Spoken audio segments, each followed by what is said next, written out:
Ya, silakan dibuka surah Al-An'am. Surah Al-An'am ayat yang ke 43 dan 44.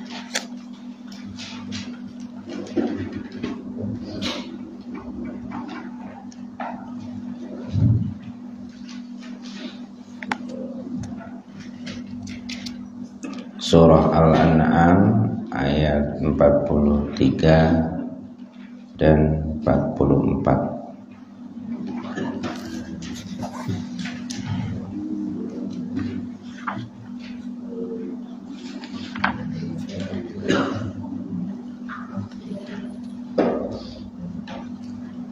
Surah yang ke-6,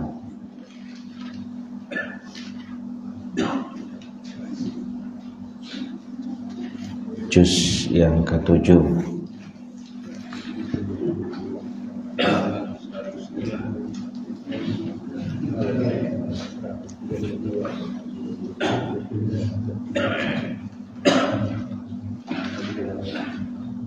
Assalamualaikum warahmatullahi wabarakatuh. Alhamdulillahilladzi ahyana ba'dama amatana wa ilaihin nusyur. Wassalatu wassalam ala nabiyyina sayyidina maulana Muhammad sallallahu alaihi wasallam wa ala alihi wa ashabihi wa man tabi'ahu ila yaumin nusyur. Amma ba'du, kita bersyukur kepada Allah Subhanahu wa ta'ala. Pada pagi hari ini kita masih diberikan kesempatan oleh Allah Subhanahu wa ta'ala, tidak ada lain kecuali untuk menambah amal kita, bekal kita untuk menghadapnya. Waktu demi waktu yang kita lalui, kita bersyukur kepada Allah, kita selama ini dibimbing untuk senantiasa mendapatkan petunjuk dari kalam-kalam Allah. Seperti pagi hari ini kita mentadaburi Al-Quran. Seperti biasa, mari kita awali majelis kita dengan baca doa. Bismillahirrahmanirrahim. Rabbi zidni ilma, Allahumma anfa'ni bima 'allamtani wa 'allimni ma yanfa'uni warzuqni ilman yanfa'uni. Amin. Kita akan awali dengan surah Al-Fatihah. A'udzu billahi minasy syaithanir rajim. A'udzu billahi minasy syaithanir rajim. Bismillahirrahmanirrahim.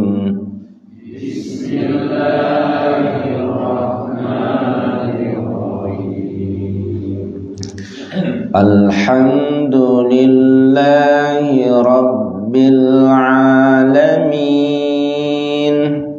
Alhamdulillahi rabbil alamin. Ar-Rahmanir Rahim.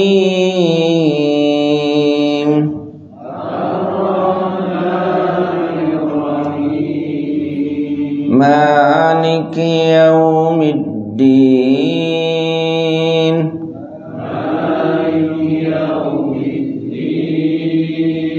Iyyaka na'budu wa iyyaka nasta'in.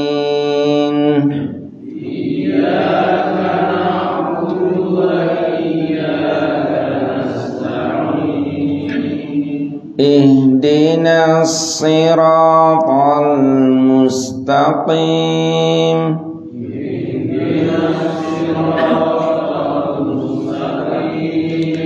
siratal ladzina an'amta 'alaihim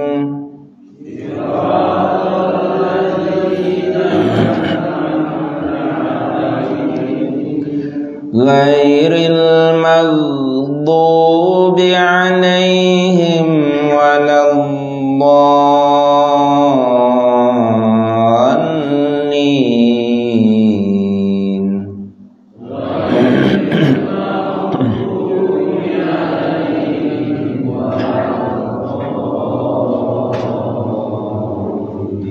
Amin. Bismillahirrahmanirrahim.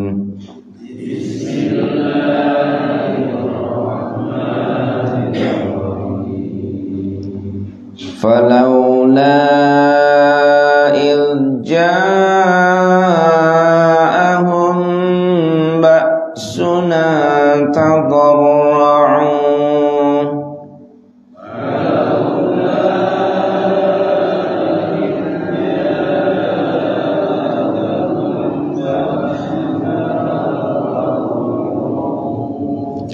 walakin qasat qulubuhum wa zayyana lahumusy syaitan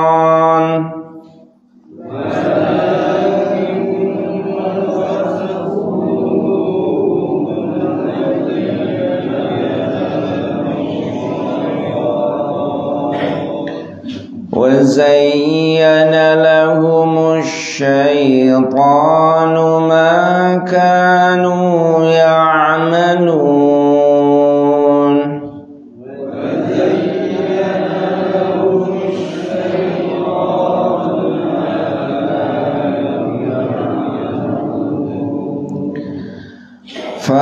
فلما نسوا ما ذكروا به فتحنا عليهم أبواب كل شيء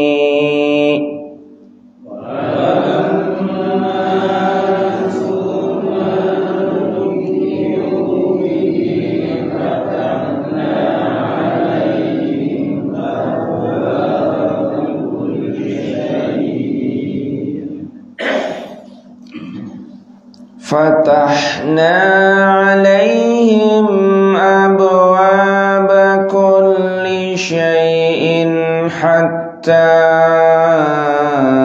إذا فرحوا بما أوتوا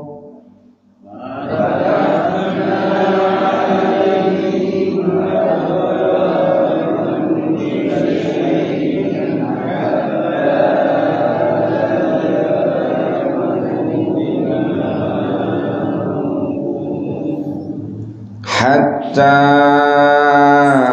إذا فرحوا بما أوتوا أخذناهم بغتة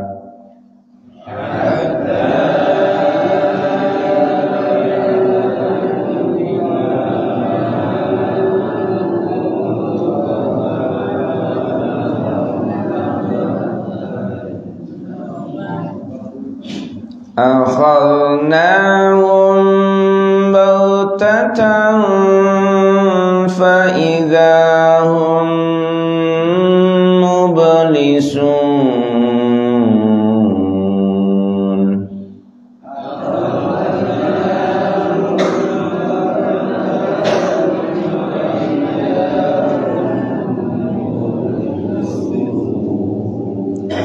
Sadaqallahul azim.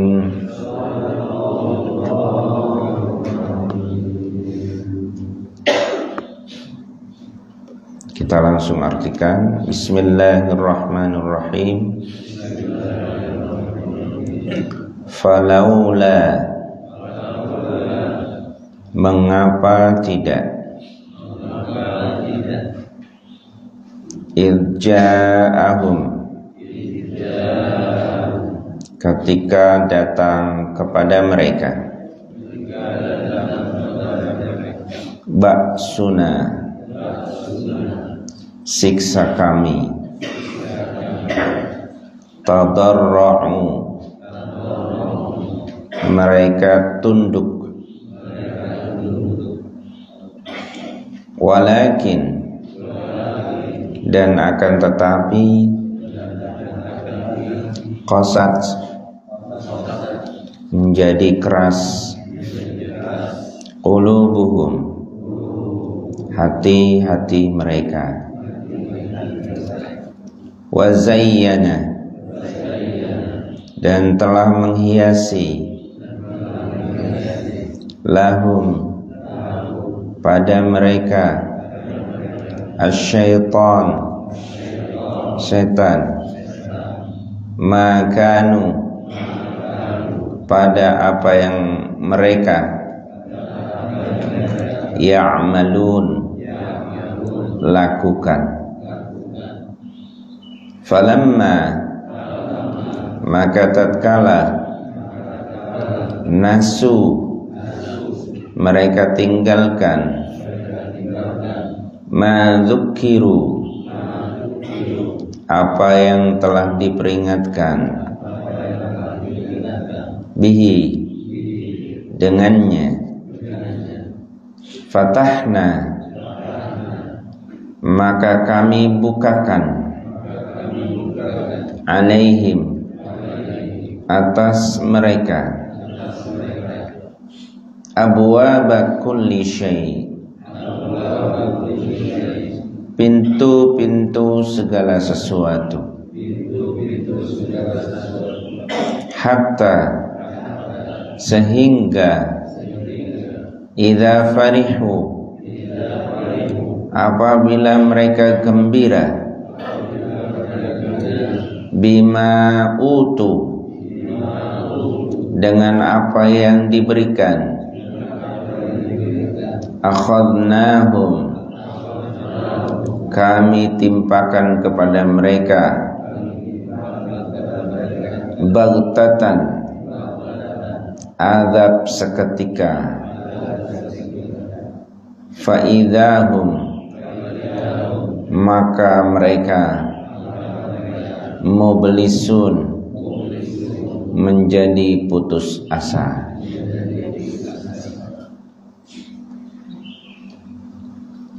Baik, ada berapa kosakata di sini? Ba'suna. Ba'suna apa artinya?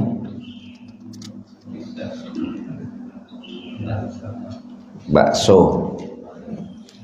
Ba'suna. Ba'suna siksa kami, bukan bakso. Siksa kami. Tadarra'u, tadarru. Tadarru itu tunduk, patuh. Kemudian ada lagi qasat. Qasat itu keras. Qasat. Kemudian ada lagi zayyin, zayyin. Ada zayyana, ada zuyina, ada zina. Zayyan.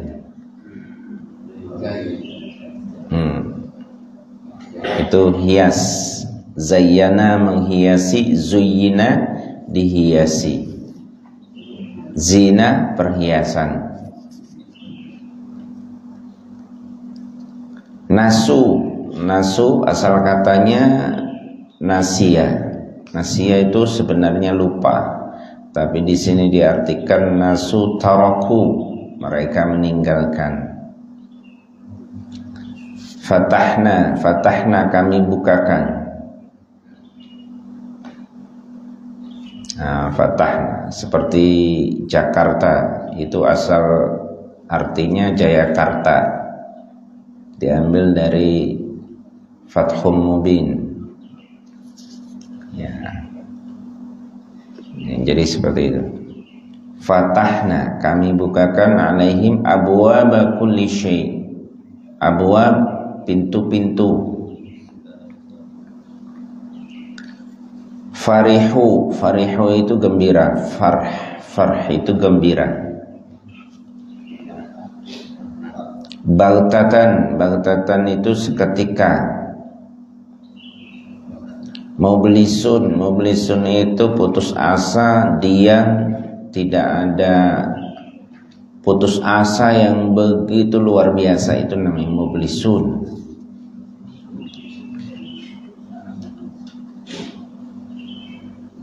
Baik, kalau kita artikan secara langsung, maka mengapa mereka tidak tunduk ketika siksa kami datangkan? Akan tetapi justru hati mereka menjadi keras dan amal-amal mereka dihiasi oleh setan. Maka ketika mereka meninggalkan segala apa yang diingatkan,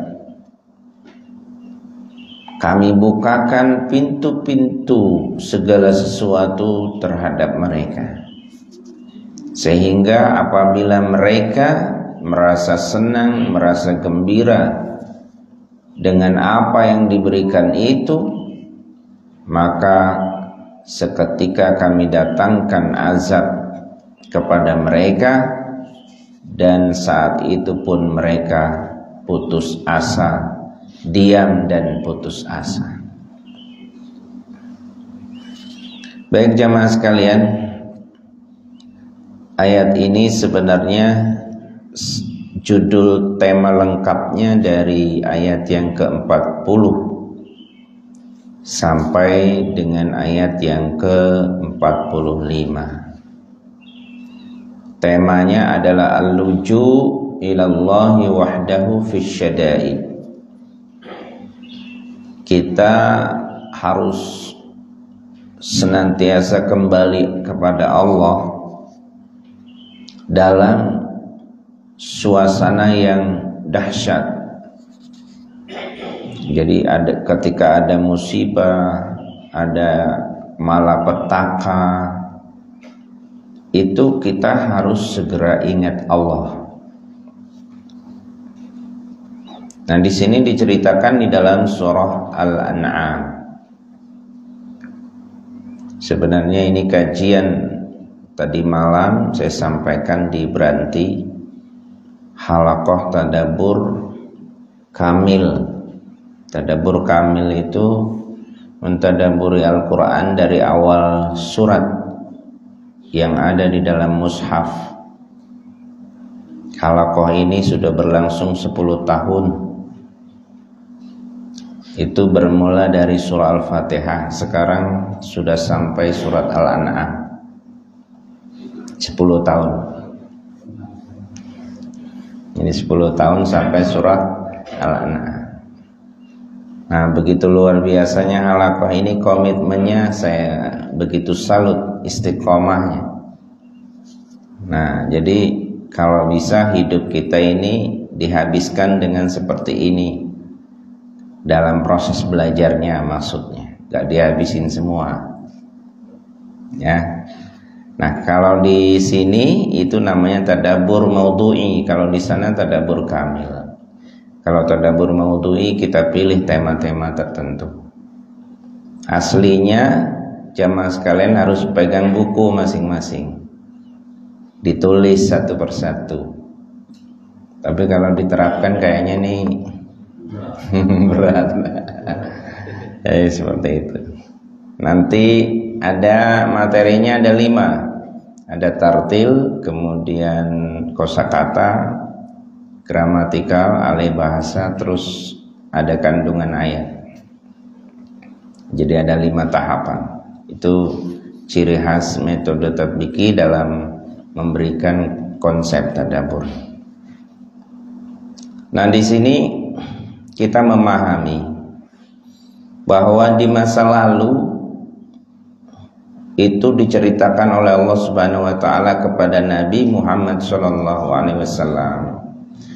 melalui ayat-ayat, melalui wahyunya.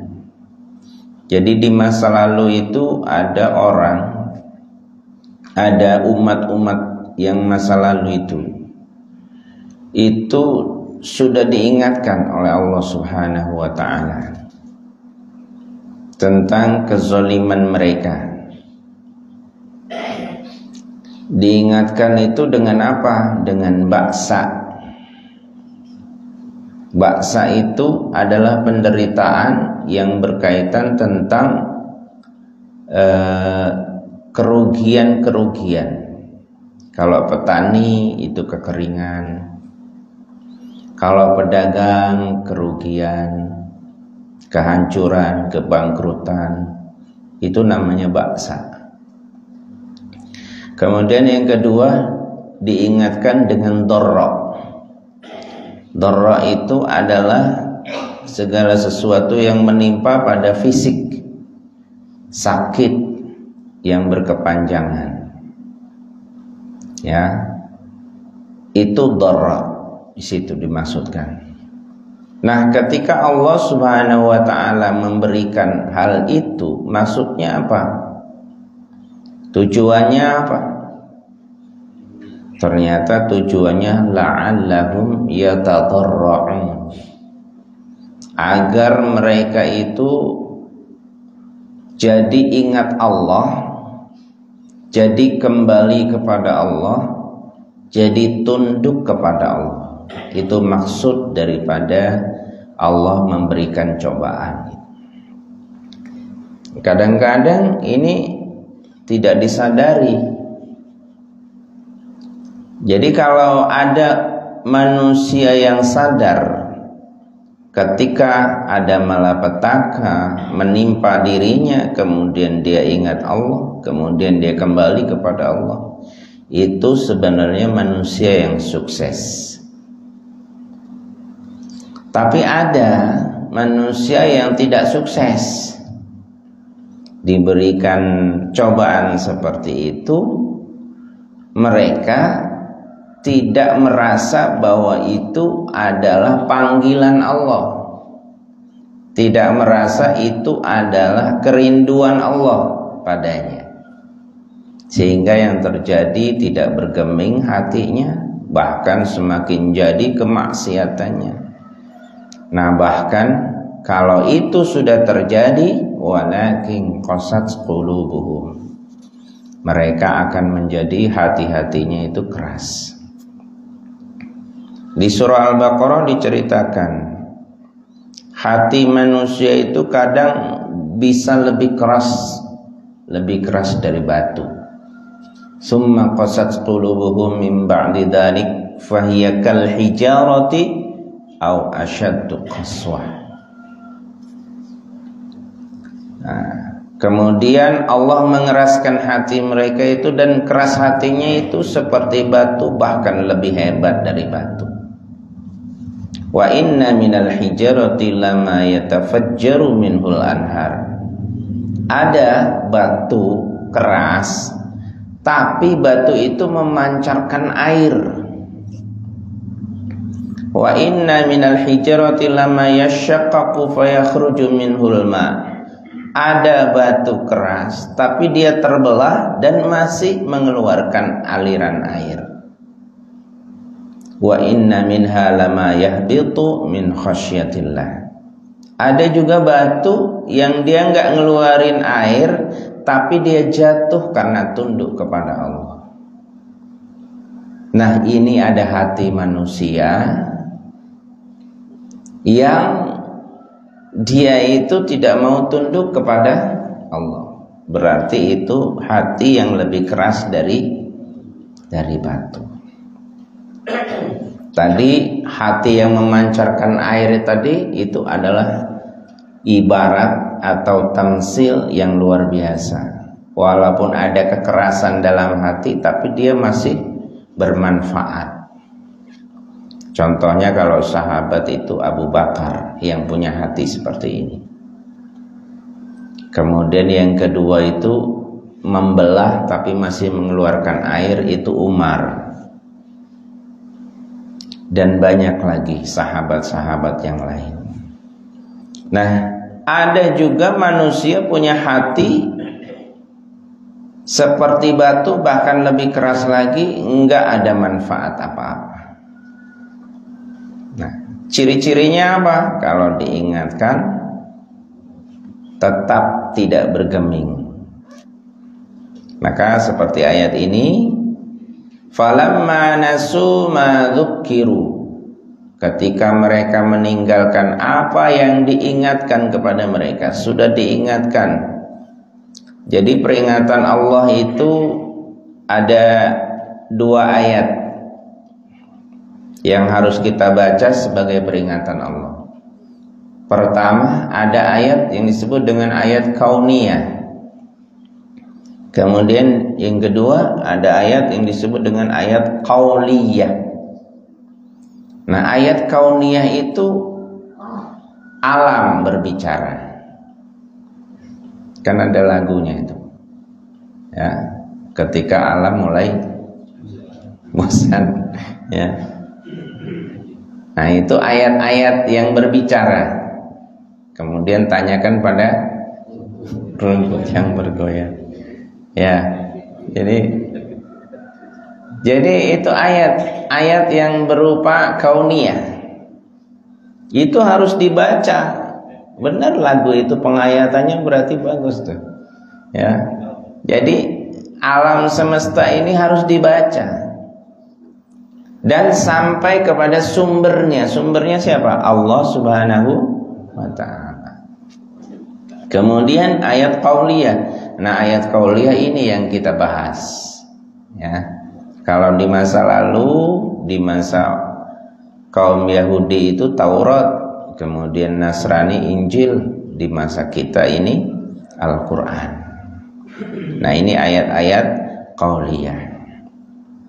Nah, ini harus kita baca. Maka ayat pertama turun itu apa? Iqra, baca. Ya. Jadi seperti itu. Nah, kita diberikan oleh Allah Subhanahu wa ta'ala indera yang lengkap untuk membaca itu. Indera yang lengkap untuk membaca itu. Nah, dari mulai mata, kemudian mulut, kemudian telinga, dan seterusnya. Itu ketika mata terbuka harus sampai kepada hati yang terbuka. Ketika kita punya penglihatan mata, maka hati pun harus bisa punya mata. Jadi jadilah mata hati. Jadi bukan hanya mata fisik yang terbuka, tetapi juga mata hati. Nah, itu yang disebut dengan basirah. Basirah, mata hati. Nah, apa yang Allah lakukan ketika ada orang yang diingatkan tapi mereka tidak bergeming, tidak bisa menghayati dan tidak bisa mempelajari hal itu?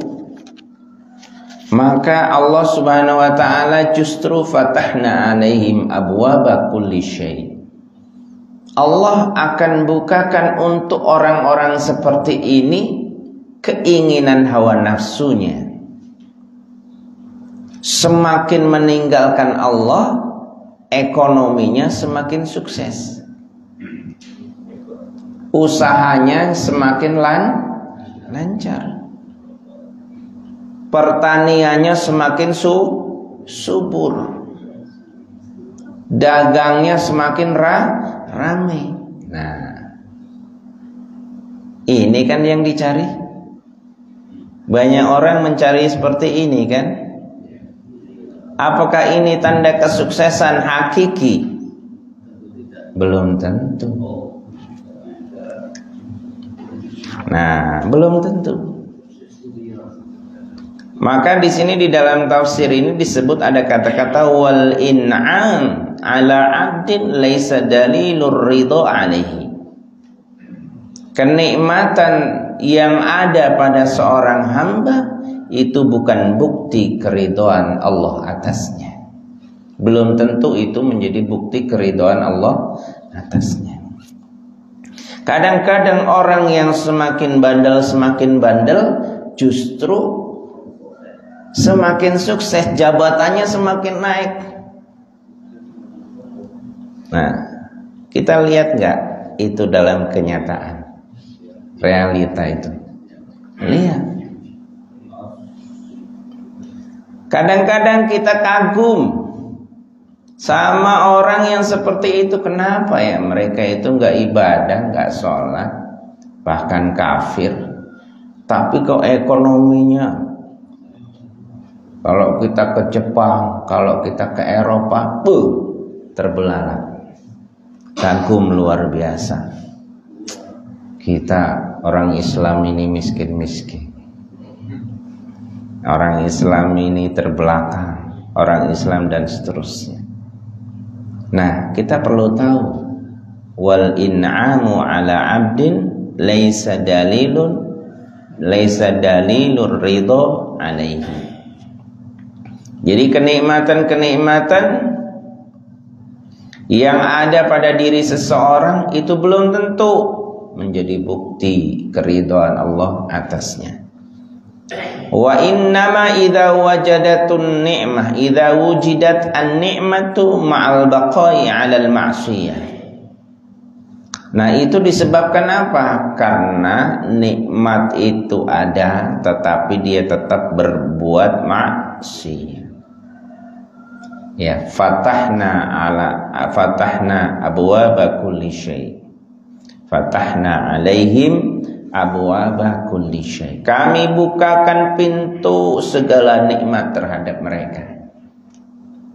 Ini di dalam hadis disebut Rasulullah sallallahu alaihi wasallam bersabda, "Idza ra'aitu Allah yu'til 'abda minad dunya ala ma'asihi ma yuhib fa innama huwa istidraj." Kalau aku melihat, kata Nabi, kalau aku melihat Allah memberikan kepada seorang hamba dunia, kenikmatan dunia, padahal dia sedang aktif berbuat maksiat, dan apa yang dia cintai datang bertubi-tubi, fa innama huwa istidraj, maka sesungguhnya itu yang disebut dengan istidraj. Istidraj itu kalau bahasa Jawa dilulu. Nah, apa kalau bahasa yang lain? Dibiarkan, dikasih senang dulu, ya. Nah, seperti itu. Fatahna alaihim abwaaba kulli syai. Ya. Hatta idza farihu, sampai suatu ketika mereka senang, ya, dengan apa yang dicapai, sampai mereka itu sombong, sampai mereka itu lupa segalanya dan meremehkan orang lain. Nah, di saat itulah Allah bertindak. Akhadnahum baghtatan fa idzahum mublisun. Allah seketika menghanguskan mereka, menimpakan azab kepada mereka. Mudah-mudahan ini yang terjadi pada Israel. Ya. Mudah-mudahan ini yang terjadi pada Israel. Lihat saat ini, mereka mulai ada tanda-tanda mublisun, putus asa. Apalagi yang harus aku lakukan? Apalagi yang harus aku perbuat? Kemana lagi aku harus pergi? Kemana lagi aku harus minta pertolongan? Nah, seperti itu. Nah, amal mu'min fala yaghtar bin ni'mah wa yasbir indan niqmah. Kalau orang beriman tuh beda. Kalau orang beriman itu dengan nikmat itu tidak terlalu bangga, tidak terlalu euforia. Apa euforia? Terlalu apa ya? Senang. Ya, berlebihan. Wa yasbir 'indan niqmah. Dan orang mukmin itu kalau terhadap hal yang tidak menyenangkan itu dia sabar. Maka ada hadis yang diriwayatkan oleh Imam Muslim, hadisnya itu marfu sampai Nabi, ajaban li amril mu'min in amruhu kulluhu inna amrahu kullahu lahu khair walaysa dzalika li ahadin illa lil mu'min in asabathu sarra syakar fakana khairan lahu wa in asabathu dharra sabara fakana khairan lahu. Sungguh menakjubkan perkara yang ada pada diri seorang mukmin. Karena apa? Karena orang kalau sudah mukmin, semua hidupnya itu enggak ada yang jelek. Lihat, dia seorang mukmin apa enggak? Kalau dia kaya, bagus.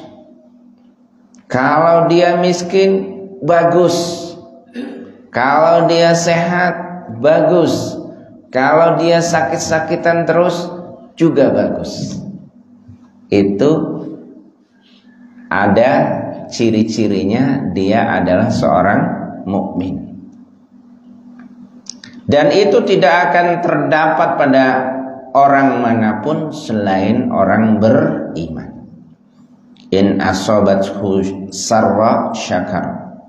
Kalau dia sedang gembira, sedang dapat nikmat, dia bersyukur. Jadi orang kaya bersyukur. Jabatan naik, bersyukur. Ya. Apalagi? Ya. Pensiun bersyukur nggak pensiun? Bersyukur, ya kan? Ya, jadi bersyukur. Nah pertanyaannya bersyukur nih apa? Itu yang kadang-kadang yang ngerti. Syukuran ya tasyakuran Pak Ustadz. Di rumah makan-makan, manggil orang. Cuman itu. Tidak, yang namanya bersyukur itu kalau kita dikasih nikmat, nah nikmat itu untuk apa? Kalau nikmat itu banyak untuk ketaatan kepada Allah, nah itu yang disebut dengan syukur. Tapi kalau nikmat itu kebanyakan untuk hura-hura, ya apa hura-hura itu? Menghabis-habiskan, menghambur-hamburkan harta, tabdzir. Awil tabdzir, mubadzir. Innal mubadzirina kanu ikhwanas syayatin. Kata Al-Quran, sesungguhnya orang-orang yang berbuat tabdzir itu adalah perbuatan setan, temannya setan. Tabdzir itu Pak, menghambur-hamburkan harta, tidak ada manfaatnya. Nah itu, jadi syukur itu menggunakan nikmat untuk taat kepada Allah Subhanahu wa ta'ala. Fakana khairan lahu. Kalau dia bersyukur, itu baik buat dia. Kekayaan baik, jabatan baik, kekuasaan baik. Kalau dia bisa bersyukur, tapi jarang. Ya, karena ini berat. Kekayaan itu ujian paling berat. Harta banyak itu ujian paling berat. Bapak mau bukti, jamaah mau bukti, silakan dilihat pada diri kita. Kalau kita waktu miskin itu punya uang 200.000, terus teman kita butuh karena dia punya keperluan yang mendadak atau sangat diperlukan, Kira-kira kita rela nggak ngasih uang 100.000 sama? Rela. Itu separuh dari harta kita yang 200.000 itu. Tapi kalau kita sudah kaya, punya harta 2 miliar, diminta 1 miliar buat pondok aja, nanti dulu Pak Ustadz, ini masih banyak kebutuhan saya. Apa kebutuhan saya? Jalan-jalan Eropa belum ya, dan lain sebagainya. Keluar uang 2 miliar cuman 10 juta.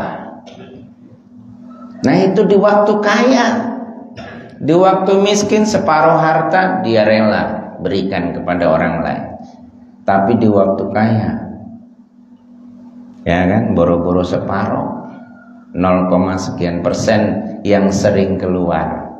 Itu kalau di sana. Nggak tahu di sini. Wa in asobathu dharra, kalau dia diberikan kesulitan, diberikan sakit, kemudian usahanya macet, bisnisnya macet, kemudian jabatannya turun dan lain sebagainya, ya, kemudian juga diberikan sakit, rumah tangganya juga banyak ujian dari anak, ujian dari istri, ya, niatnya punya istri cantik, ingin bahagia, tapi ternyata ya, ya kan, niatnya ingin menyekolahkan anak ke luar negeri untuk sukses, tapi ternyata di akhir hidupnya seperti B.J. Habibie, itu anaknya sukses semua, tapi di akhir hidupnya anaknya jarang yang bisa untuk menemani dirinya sampai menutup mata, padahal anaknya itu sukses luar biasa. Nah, kalau ini terjadi pada diri orang beriman, maka dia sabar, fakana khairal lahu, maka dia baik. Jamaah sekalian, inilah standar kesuksesan. Jadi standar kesuksesan itu bukan kayanya, bukan mewahnya, bukan hebatnya harta kita, tapi kesuksesan itu bagaimana sikap syukur dan sabar itu ada dalam diri kita. Kalau kita miskin, sabar. Kalau kita kaya, syukur. Baik, itu saja yang bisa kita berikan pada pagi hari ini. Mudah-mudahan bermanfaat dan kita bisa terapkan dalam kehidupan kita sampai kita menghadap Allah Subhanahu wa ta'ala. Kita tutup majelis ini dengan baca doa. Bismillahirrahmanirrahim. Subhanakallahumma wa bihamdika asyhadu an la ilaha illa anta astaghfiruka wa atubu ilaik. Kurang dan lebihnya saya mohon maaf. Assalamualaikum warahmatullahi wabarakatuh.